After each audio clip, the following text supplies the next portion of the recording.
Beaucoup disent que si t'es intelligent, tu ne peux pas croire en Dieu. Mais ça, c'est faux. Beaucoup de spécialistes croient en Dieu, comme des docteurs, des avocats, des enseignants et même des scientifiques. Quand je vois une voiture, je me demande qui l'a construite. Il faut des personnes intelligentes pour la concevoir. C'est vrai, il y a tellement d'éléments qui doivent fonctionner comme prévu pour que la voiture tourne bien. Si une voiture a eu besoin d'un concepteur, c'est pareil pour les humains, pour la Terre et pour l'univers. Imaginez que vous marchez sur la plage et là vous voyez une bouteille vide par terre. Sachant que le verre est fait de sable, honnêtement, est-ce qu'une personne intelligente penserait que cette bouteille s'est faite toute seule à partir du sable? Bien sûr que non. Les chercheurs étudient les caractéristiques des insectes, des poissons et d'autres animaux pour créer de nouveaux produits.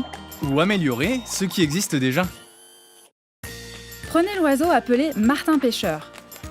La forme de son bec lui permet de perdre un minimum de vitesse quand il plonge dans l'eau. Les ingénieurs ont imité la forme de ce bec pour concevoir le nez du train japonais à grande vitesse. Résultat, une vitesse augmentée de 10% pour une économie d'énergie de 15%. Certains avions s'orientent grâce à un système de pilotage automatique qui pourrait tenir dans la main. Mais ce n'est rien comparé au papillon monarque.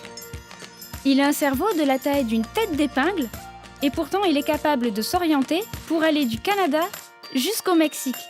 C'est plus de 3000 km. C'est impressionnant. On attribue aux humains le mérite de leur conception inspirée de la nature. Alors à qui devrait-on attribuer le mérite d'avoir conçu les originaux? Tout ce qu'on observe dans la nature, les oiseaux, les papillons, les poissons.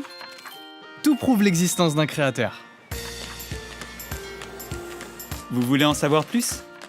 Allez sur jw.org, sous l'onglet Publications, et téléchargez la brochure « La vie a-t-elle été créée ?»